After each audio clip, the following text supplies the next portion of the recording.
గురుబ్రహ్మ ప్రేక్షకులకు నమస్కారం అండి. ఈ వీడియోలో 2025 సంవత్సరం మే మాసంలో మీనరాశి వారికి ఎలా ఉండబోతుందో వివరిస్తాను. శ్రీ దుర్గాదేవి జ్యోతిష్యాలయం. మీరు ఇప్పుడు వరకు ఎక్కడెక్కడో జ్యోతిష్యం చెప్పించుకుని నిరాశ చెంది ఉన్నారా? అయితే ఒక్కసారి గురువు గారికి ఫోన్ కాల్ చేసి చూడండి. ప్రేమ, పెళ్లి, ఉద్యోగం, రాజకీయం, విదేశీ ప్రయాణం, ధనం నిలకడగా లేకపోవటం, భార్యాభర్తల మధ్య గొడవలు, ఆస్తి తగాదాలు, అప్పుల బాధలు, స్త్రీ పురుషుల ఎలాంటి గుప్త సమస్యలకైనా, ఎటువంటి సమస్యలకైనా ఒక్క రోజులోనే పరిష్కారం చూపుతారు. వీరు ఫోన్ నంబర్ 9542637206. ఇంట్రెస్ట్ ఉన్న వాళ్ళు ఎవరైనా ఏ టైంలోనైనా వీరు కాల్ చేయవచ్చు. ముందుగా ఆరోగ్యపరంగా చూసుకున్నట్లయితే ఈ నెల బాగానే ఉంటుందండి. కానీ కళ్ళు, చర్మానికి సంబంధించిన సమస్యలు గతం నుండి ఎవరికైతే ఉన్నాయో వారి విషయంలో మాత్రం పెద్దగా మెరుగుదల ఉండదు. ఈ నెల 3వ వారం నుండి మాత్రం ఏ వయస్సు వారికైనా సరే మంచి ఆరోగ్యం అనేది ఉంటుంది. అయితే ఈ నెలలో గురువు యొక్క గోచారం అనేది అనుకూలంగా ఉండదు, రాహు యొక్క గోచారం అనేది అనుకూలంగా ఉండదండి. కాబట్టి గతం నుండి మెడ నొప్పితో బాధపడుతున్న వారు మాత్రం కొద్దిగా ఇబ్బంది పడే అవకాశాలు ఉంటాయి. ఈ మాసంలో అనేక గ్రహ మార్పులు అనేవి ఉండబోతున్నాయండి. శుక్రుడు మే 31వ తారీఖున 2వ ఇంట్లోకి వెళ్తాడు. గురువు మే 14వ తారీఖున 4వ ఇంట్లోకి ప్రవేశిస్తాడు. మే 18వ తారీఖున రాహువు 12వ ఇంట్లోకి వెళ్తాడు. కేతువు మే 18వ తారీఖున 6వ ఇంట్లోకి వెళ్తాడు. సూర్య భగవానుడు మే 15వ తారీఖున 2వ ఇంట్లో నుండి 3వ ఇంట్లోకి వెళ్తాడు.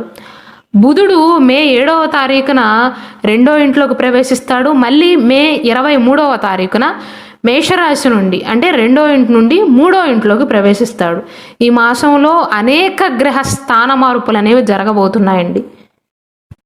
అయితే మీనరాశి వారు వివాహ విషయంలో ఎదుర్కొంటున్న గతకాలపు సమస్యలు అనేవి తగ్గే అవకాశాలు ఉంటాయి. కోర్టు తగాదాలలో అనుకూలతలు ఏర్పడతాయండి. బంధువర్గం యొక్క కలయికల వల్ల సంబంధాలు అనేవి మెరుగుపడతాయి. అంటే గతంలో ఏమైనా గొడవలు ఉన్నట్లయితే అది తగ్గుముఖం పట్టే అవకాశాలు ఉంటాయి. కుటుంబ పరంగా చూసుకున్నట్లయితే మంచి సంబంధాలను కొనసాగిస్తారండి. జీవిత భాగస్వామి నుండి అనుకూలతలు ఉంటాయి. కుటుంబ సభ్యులతో, జీవిత భాగస్వామితో కలిసి కుటుంబ కార్యక్రమాలకు కానీ, విందు వినోదాలకు హాజరవటం కానీ జరుగుతుంది. శని మీ రాశిలోనే ఉన్నాడు కాబట్టి ముఖ్యంగా ఈ మాసంలోని ప్రథమార్థంలో మాట తీరు విషయంలో జాగ్రత్తలు తీసుకోవటం మంచిది.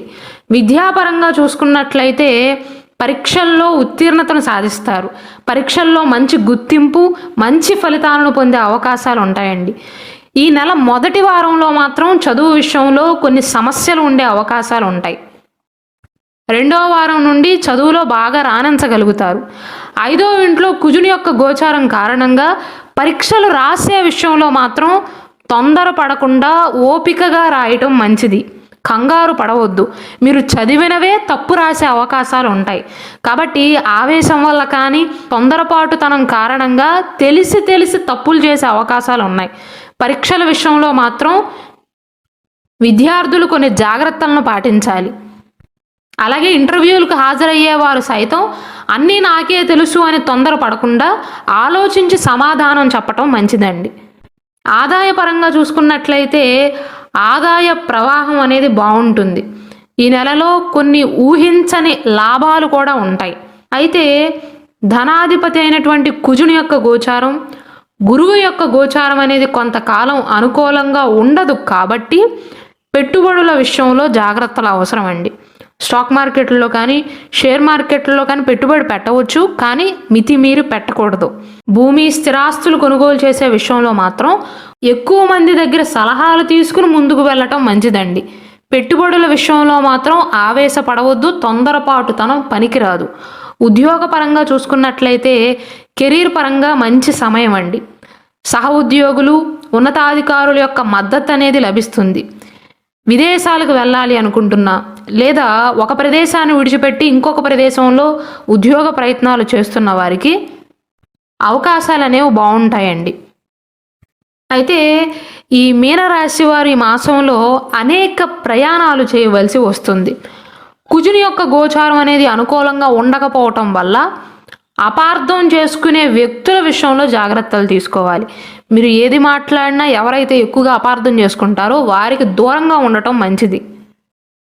అంతేకాకుండా మీరు మాట్లాడే విధానంలో కూడా ఒక్కొక్కసారి ఆవేశాన్ని ప్రదర్శించటం కానీ, అసహనం కనిపించే అవకాశాలు కానీ ఉంటాయి. దీని కారణంగా ఎదుటివారు మిమ్మల్ని అపార్థం చేసుకునే అవకాశాలు ఉంటాయి. కాబట్టి మాట్లాడే విషయంలో ఆవేశపడకుండా ఆలోచించిన తర్వాత మాత్రమే నోటి మాట మాట్లాడటం మంచిది. ఉద్యోగ ప్రయత్నాలు చేస్తున్న వారికి, మెరుగైన ఉద్యోగ ప్రయత్నాలు చేస్తున్న వారికి ఈ మాసం అనేది అనుకూలంగానే ఉంటుందండి. వ్యాపార పరంగా చూసుకున్నట్లయితే మంచి ఆదాయం ఉంటుంది. వ్యాపార విస్తరణకు కానీ, వ్యాపారంలో డబ్బు పెట్టుబడి పెట్టాలి అనుకుంటున్న వారికి కానీ అనుకూలంగానే ఉంటుంది. మీ పనులు ప్రారంభించవచ్చు. పెద్ద మొత్తంలో డబ్బులు పెట్టాలి అనుకుంటున్న వారు మాత్రం కొద్దిగా ఆలోచించాలి. కొంతకాలం వేచి ఉండటం మంచిదండి. ఎందుకంటే రాహు యొక్క గోచారం అనేది అనుకూలంగా లేదు. కాబట్టి పెట్టుబడి విషయంలో కొంతమంది మిమ్మల్ని తప్పుదోవ పట్టించే అవకాశాలు ఉంటాయి. అలాంటి వారి విషయంలో జాగ్రత్తలు తీసుకోవాలి. వ్యాపార పరంగా అయితే అనుకూలంగానే ఉంటుంది. మే 22వ తారీఖు తర్వాత ఉద్యోగ ప్రయత్నాల విషయంలో ఇంకా ఎక్కువ సంతోషకరమైనటువంటి వార్తలను వింటారు. అయితే కుజుడు అనుకూలంగా లేకపోవటం వల్ల అసహనానికి లోను కాకుండా 1కి 2 సార్లు, ఒకసారి విఫలమైన రెండవసారి కష్టపడి ప్రయత్నాలు చేసినట్లయితే విజయాన్ని సాధిస్తారు. వ్యాపార వర్గంలో ఉన్నవారికి ఆదాయంలో పెరుగుదల అనేది ఉంటుందండి. సంతాన ప్రయత్నాలు చేస్తున్న వారికి దైవ ఆశీస్సులు అనేవి చాలా అవసరం ఈ మాసంలో. మొత్తం మీద ఎలాంటి సమస్యలు ఎదురైనా సమస్యలను పట్టుదలతో పరిష్కరిస్తారు. ధనలాభం అనేది ఉంటుంది. ఆరోగ్యపరంగా మాత్రం కొంతకాలం ఇబ్బందికరంగా ఉంటుంది. ముఖ్యంగా ఎవరైతే గతం నుండి మెడ నొప్పులతో బాధపడుతున్నారో, లేదా కంటి నొప్పులతో బాధపడుతున్నారో, స్కిన్ ఇన్ఫెక్షన్స్తో బాధపడుతున్నారో వారు మాత్రం జాగ్రత్తలు తీసుకోవాలి. గతం నుండి వాయిదా పడుతున్న పనులనేవి పూర్తి చేయగలుగుతారండి. స్టాక్ మార్కెట్లో, షేర్ మార్కెట్లో పెట్టుబడి పెట్టవచ్చు, కానీ ఎక్కువ లాభాలను మాత్రం ఆశించవద్దు. అంటే ఒకేసారి ఎక్కువ మొత్తంలో పెట్టుబడులు పెట్టకపోవటమే మంచిది. శుభకార్య ప్రయత్నాలు అనేవి ఫలిస్తాయండి. ఈ మాసంలో సుబ్రహ్మణ్యేశ్వర స్వామి వారి ఆరాధన అనేది శుభప్రదంగా ఉంటుంది. పనిలో నేర్పుని ప్రదర్శిస్తారు. ఒకవేళ మీనరాశి వారికి కనుక వారి లగ్న కుండలి ప్రకారం అదృష్ట జాతక రత్నం కావాలి అన్నా, సర్టిఫైడ్ జాతక రత్నాలు కావాలి అన్నా, సర్టిఫైడ్ కరుంగలిమాల కావాలి అన్నా, జాతక రుద్రాక్ష కావాలి అన్నా ఇక్కడ డిస్ప్లే అవుతున్న వాట్సాప్ నెంబర్కి మెసేజ్ చేసి ఆర్డర్స్ చేసుకోవచ్చండి. డోర్ డెలివరీ చేయబడుతుంది.